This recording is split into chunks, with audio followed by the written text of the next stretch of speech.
Welcome to the Coffee Playdate podcast. I'm your hostess, Dr. Olga Deengar, and this is the place where I chat with entrepreneurs and physicians doing incredible things outside of medicine.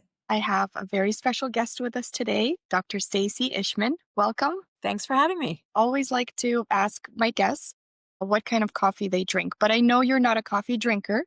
So what is your go-to beverage? I am a ice water person, but my wife is a Death Wish coffee person. So we've got the nice balance there. She's double caffeinated. I'm zero caffeinated. Amazing. We're going to play some rapid fire questions. So just choose whichever one of these answers you like. There we go.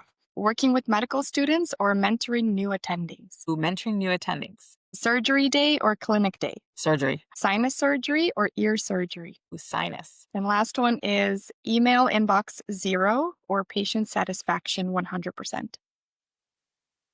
Ooh, patient satisfaction 100%. Perfect.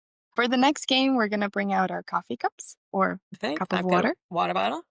And we're going to take a sip if our answers match. If they don't match, we don't take a sip. So what would you choose? Presenting at a conference or chatting on a podcast? Chatting on a podcast. Me too. Would you choose the window seat or the aisle seat? I am all window all the time. Yes, me too. Would you rather have a solo adventure or group travel with colleagues? Probably pick solo. I would choose the group travel. No sip for this one.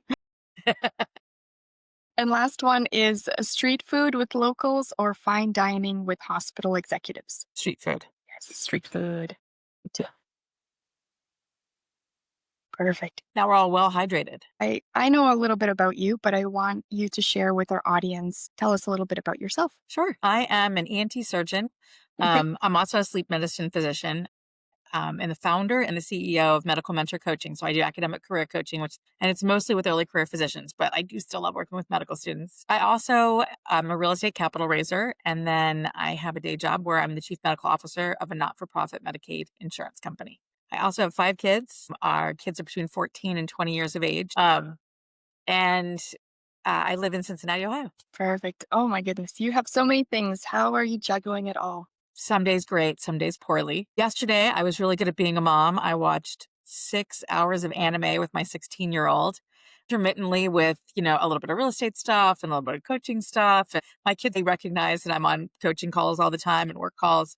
But also I have a really fantastic wife who is really good at making sure that we balance things. So that's actually really valuable. And then I have accountability partners. Like you and I actually take some of our time in our free time to help each other move our coaching businesses forward, and some other accountability friends who help me with my real estate businesses. And then I work with Dr. Una from the ENT Business School, who is fantastic and is all about accountability. So I get to do that once a week and really focus on my business and where I want my life to balance. Accountability is the most important thing, especially when you're trying to grow your business, making sure you're staying on track with your goals. I love having you as my accountability partner. Ditto. So tell me a little bit about one of your ventures, if you want to talk about real estate or anything else that you're involved with. What kind of mindset do you need to have? Yeah, this is such a good question for me right now because everything I've done for a real estate raise has been with a team. And I love working with a team of people, but this particular raise that I'm working on right now did not include a team. And it's the first time I've raised $500,000 to $800,000 on my own. Usually I would do that with somebody else. And so there's a lot of mindset drama around, can I do it by myself? I've never done it before. You have it's imposter syndrome, whether you're talking about it in medicine or academics or real estate raising. And I have absolutely raised, a couple $1 million in the last year. So it's not like I haven't done that, but it just feels like a much bigger deal to do all the paperwork by myself and not have anybody to bounce anybody off of. It's like single parenting in real estate raising. So I've had to acknowledge, like, why am I being kind of slow about doing the paperwork? Oh, I think I'm just a little scared about doing it by myself, or I feel like, maybe I'm not ready, but I'm definitely ready. It's coaching yourself through it. So what made you do this by yourself this time around rather than having a team? Yeah. So I did talk to a team about doing it, and it's a new asset class that we've never worked in before. It's called build to rent.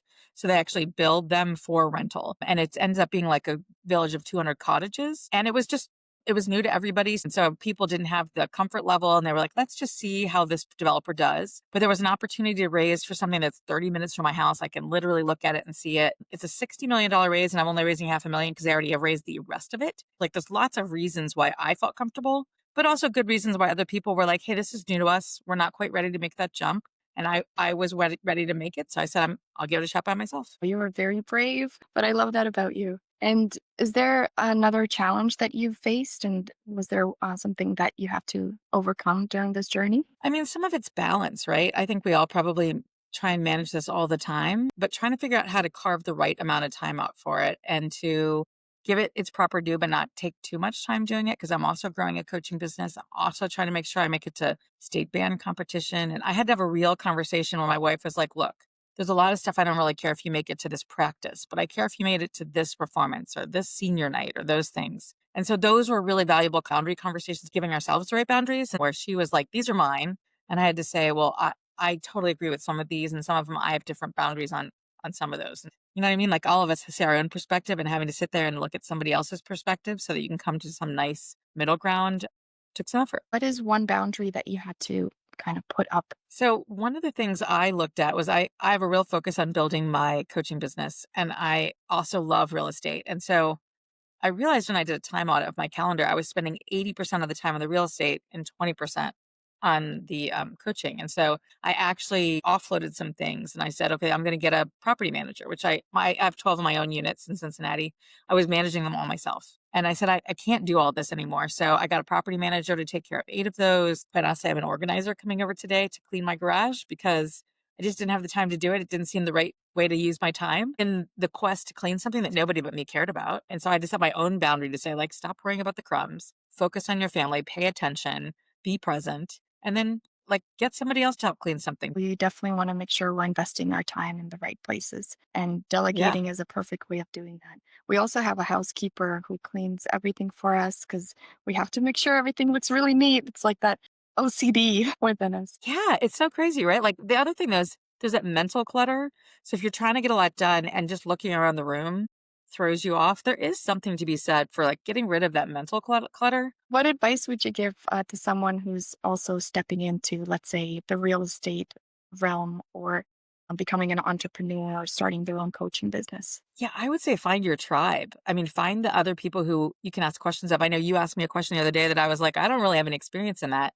And you put it out into a group that we're both mutually a part of. And there was all kinds of people that jumped in and had thoughts and had different experiences. I think that's so valuable to know you're not alone. There's other people who can give you good or bad advice, but at least help you think about things outside the way you might. And there's that whole idea that using a coach really helps accelerate your growth because somebody who's been there can give you the insight on how to get there so much more efficiently and so much more quickly instead of you having to slog through all the mistakes. So I have a whole bunch of coaches for a whole bunch of things. And it's so great because if I have a mortgage question, I go to that group of people. Or if I have a how do I build my coaching business, I go to a different group of people. And I'm an academic career coach. I have a community for the folks that I'm in a group coaching program with right now, and they can ask those questions and I can give my insight there. So I really appreciate being in those communities. And I've created some accountability groups and accountability partnerships, and some have been created for me out of those, but I think those are really valuable.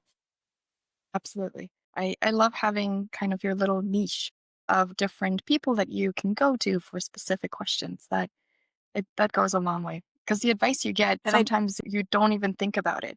And it's a brand new idea, and then it takes you very far for sure. and I like finding people who don't think you're crazy, right? Like the first person I talked to about doing real estate, they were like, "What? Why would you do that?" It's good reason like to find the other people who have this entrepreneurial spirit because it's not every physician who's doing that. So I like having different communities for different problems. Sure. And is there a book that you would recommend to our listeners? So I have a couple that I love. I don't know if I told you that I have a podcast that we just started called Your New Release.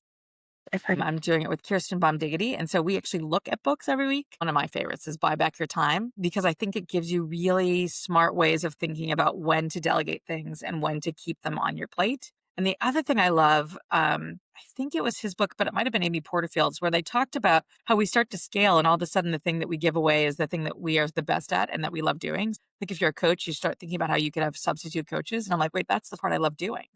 Um, I really like that. And I really like the ability to think about leveraging the work to the right level. So I love the Buy Back My Time piece because he has so many good things, including how to empower your team and his way of creating standard operating procedures where you actually make a video and you have the person doing it, watch the video, transcribe it, create an SOP. All of a sudden, they've had 3 different ways of learning it.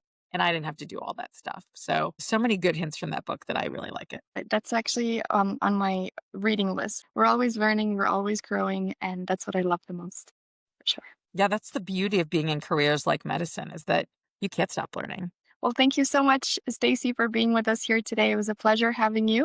I hope to have you back on a future episode. Thanks so much. I loved it. And I will be drinking my water. Thanks for hydrating me. Cheers. Bye-bye. Thanks for joining the Coffee Playdate podcast. Hit subscribe, tune into the next episode, and I'll see you at the next coffee chat.